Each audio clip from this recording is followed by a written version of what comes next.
గ్రామాలు పట్టణాలు అనే తేడా లేకుండా ఈ సమస్య పెరుగుతుంది అధ్యక్ష. ఈ పరిస్థితికి కేంద్ర ప్రభుత్వం బాధ్యత తీసుకొని మహిళలు మరియు చిన్నారుల భద్రతను శాశ్వతంగా ఎలా కాపాడబోతోంది అధ్యక్ష? ప్రస్తుతం ఏ చర్యలు తీసుకుంటుంది? భవిష్యత్తులో ఎలాంటి చర్యలు తీసుకుంటుంది? అర్ధరాత్రి అమ్మాయిలు బయటికి వెళ్ళడానికి భయపడుతున్నారు. దీనికి నాకు సమాధానం కావాలి అధ్యక్ష.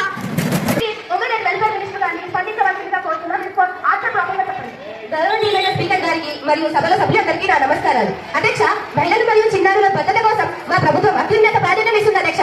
సమస్యను ఎదుర్కొనేందుకు ప్రభుత్వం పలు స్థాయిల్లో చర్యలు తీసుకుంటుంది అధ్యక్ష. మొదటిగా మహిళలు మరియు చిన్నారుల రక్షణ కోసం కఠినమైన చట్టాలను అమలు చేస్తున్నాం అధ్యక్ష. నేరాలు చేసిన వారికి కఠినమైన శిక్షలు విధించేలా చట్టసభగా చేశాం అధ్యక్ష. రెండవది, ప్రతి రాష్ట్రంలో చైల్డ్ హెల్ప్ లైన్ 109 స్కీమ్లను బలోపేతం చేశాం అధ్యక్ష. మూడవది, పాఠశాల స్థాయి నుంచే అవగాహన కార్యక్రమాలు, స్వీయ రక్షణ శిక్షణలు, రైతు విలువ బోధనలు ప్రవేశపెడుతున్నాం అధ్యక్ష. అదనంగా సీసీటీవీలు, డిజిటల్ పర్యవేక్షణ, వేగవంతమైన పోలీసు స్పందన వ్యవస్థను అభివృద్ధి చేస్తున్నాం అధ్యక్ష.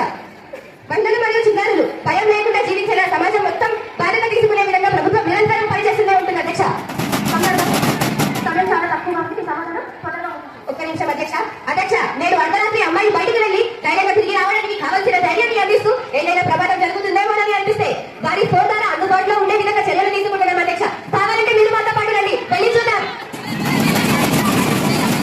మహిళలు ధైర్యంగా జాబులు పూర్తి చేసుకొని ఎలా వస్తున్నారో చూపిస్తా. కావాలంటే మీరు మాతో పాటు రండి, అప్పుడు చూద్దాం. ఇన్ని చర్యలు తీసుకున్నారే, అన్ని మాటల్లోనే చేతల్లో ఏం చూపించారా? పదండి వెళ్దాం. కేసులు ఇప్పటికే ఎక్కువైనా మీరు ఏం చర్యలు తీసుకున్నారు అధ్యక్ష? మాటల్లోనే కాదు, చేతల్లో కూడా చూపించాం అధ్యక్ష. వాళ్ళు రాత్రిపూట బయటికి వెళ్ళి చూసే కదా తిని పడుకోవడం తప్ప ఏమి చేశారు లేదు. కావాలంటే ఈరోజు వెళ్ళి చూద్దాం అధ్యక్ష. బయట అమ్మాయిలు ఎంత ధైర్యంగా వెళ్ళి జాబులు పూర్తి చేసుకొని వస్తున్నారు చూడమనండి. దాని తర్వాత మాట్లాడమని అధ్యక్ష. అధ్యక్ష గారికి నమస్కారం. అధ్యక్ష, దేశంలో ఎన్నో పాఠశాలలు ఉన్నాయి. అందులో మన తెలంగాణ రాష్ట్రంలో ఉన్న జిల్లా పరిషత్ మణికొండ పాఠశాలలో విద్యార్థులు మరియు 28 మంది ఉపాధ్యాయులు పనిచేస్తున్నారు. కానీ ఆ పాఠశాలలో విద్యార్థులకు సరిపడా ఆట స్థలం, ఇంకా సరిపడా ఉపాధ్యాయులు మరియు భోజన సిబ్బందిని పెంచాలని ప్రభుత్వాన్ని అడుగుతున్నారు అధ్యక్ష. దీనిపై మీ సమాధానం ఏంటి అధ్యక్ష? ఇది పార్లమెంట్ అసలు అధ్యక్ష, మా ప్రభుత్వం అధికారంలోకి వచ్చిన తర్వాత 8 మంది ఉపాధ్యాయులతో 1400 మందిని విద్యార్థులను ఎలా కంట్రోల్ చేయగలరు అధ్యక్ష? దీనికి సమాధానం ఏంటి అధ్యక్ష? ఇది దేశీయ పరిశ్రమలను ప్రోత్సహించేందుకు వాణిజ్య మరియు పరిశ్రమల మంత్రిత్వ శాఖ తీసుకుంటున్న చర్యలు ఏమిటి అధ్యక్ష? చిన్న తరహా, మధ్య తరహా పరిస్థితులను ఎలా ప్రోత్సహిస్తుంది అధ్యక్ష? నమస్కారం అధ్యక్ష, మా ప్రభుత్వం దేశీయ పరిశ్రమల అభివృద్ధి కోసం తగు చర్యలు తీసుకుంటుంది అధ్యక్ష. మేక్ ఇన్ ఇండియా కార్యక్రమం ద్వారా దేశీయ పరిశ్రమల ప్రోత్సాహం చేస్తుంది అధ్యక్ష. తక్కువ వడ్డీలకే రుణాలు అందిస్తున్నాం అధ్యక్ష. డిజిటలైజేషన్ టెక్నాలజీ సపోర్ట్ను చిన్న మరియు మధ్య తరహా పరిశ్రమలకు అందిస్తూ మార్కెటింగ్లో కూడా సహాయం చేస్తున్నాం అధ్యక్ష. అధ్యక్ష, పట్టణ పేదలకు ఇల్లు అందించడానికి ప్రభుత్వ చర్యలు ఏం చేస్తుంది? స్మార్ట్ సిటీ మిషన్ లక్ష్యం ఏమిటి అధ్యక్ష? పట్టణాల్లో తాగునీరు, పరిశుభ్ర సమస్యలను పరిశీలించడానికి ప్రభుత్వం ఎలాంటి చర్యలు తీసుకుంటుంది అధ్యక్ష? గౌరవనీయులైన స్పీకర్ గారికి నమస్కారం.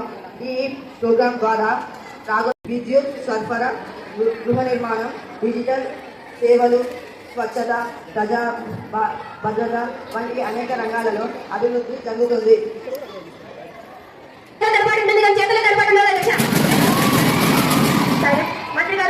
అధ్యక్ష, ధూమపానం నిషేధం బిల్ మీ దగ్గర ఇప్పుడు నేను ప్రవేశపెడుతున్నాను అధ్యక్ష. ఈ బిల్ ముఖ్య ఉద్దేశం ఏంటంటే దేశంలో ఎటు చూసిన ధూమపానం, బీడీ, సిగరెట్, గుట్కా ఇలాంటివి ప్రజలు తాగి తమ ప్రాణాలను కోల్పోతున్నారు అధ్యక్ష. మత్తులో పడి ప్రజలు తమ కుటుంబాలను మర్చిపోతున్నారు. వీటి వల్ల స్టూడెంట్స్ కూడా బాధపడుతున్నారు అధ్యక్ష. వీటి ప్రభావం రాబోయే తరం మీద పడితే రేపటి భారతదేశపు పరిస్థితి ఏమిటి అధ్యక్ష? మద్యపానం మనం ఆపడం కష్టం, కానీ కనీసం ధూమపానం వల్ల నిషేధం చేయడం అధ్యక్ష. ప్రజలు మంచిగా ఉండడం మన రక్షణ కాబట్టి ఈ బిల్ ముఖ్య ఉద్దేశం. అధ్యక్ష, మంత్రి గారు చెప్పిన విధంగా ధూమపానం వల్ల చాలా నష్టాలు ఉన్నాయి. కానీ అధ్యక్ష, ప్రతి రాష్ట్రంలో బీడీ, సిగరెట్, గుట్కాల పరిశ్రమలు ఉన్నాయి. వీటిని బ్యాన్ చేస్తే ఆ పరిశ్రమలో పనిచేస్తే ప్రజలంతా రోడ్డు పైన పడతారు అధ్యక్ష. అధ్యక్ష, వాళ్ళ ఉపాధిని ప్రభుత్వం దోచుకున్నట్టు అవుతుంది అధ్యక్ష. అధ్యక్ష, ప్రభుత్వం వాళ్ళకి నూతన ఉపాధి కల్పించాలని కోరుకుంటున్నా అధ్యక్ష. క్రాంతి సమయం అంటే చెప్పినట్టు కార్మికులు ఉపాధి కోల్పోతారు, కానీ మనం 100 మంది గురించి ఆలోచిస్తే వేలాది మంది వాళ్ళ ప్రాణాలు కోల్పోతారు అధ్యక్ష. ప్రభుత్వం కార్మికుల కోసం ప్రత్యేక శ్రద్ధను తీసుకుంటుంది అధ్యక్ష. ఇప్పుడే మరి దాంట్లో పనిచేసే వాళ్ళ పరిస్థితి ఏంటి అధ్యక్ష? ఇంత మొదలుగా ఇన్ని చట్టాలు చేసే వాళ్ళ పరిస్థితి ఏంటి అధ్యక్ష? దయచేసి మీరు వెళ్ళి కూర్చోండి.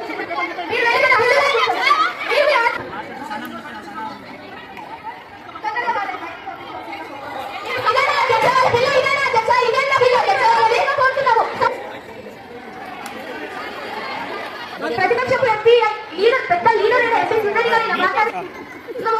ప్రారంభిద్దాం. ఇందులో వాళ్ళ అవకాశం కోల్పోయారు. ఉన్న వాళ్ళ ఓటింగ్ ప్రారంభిద్దాం.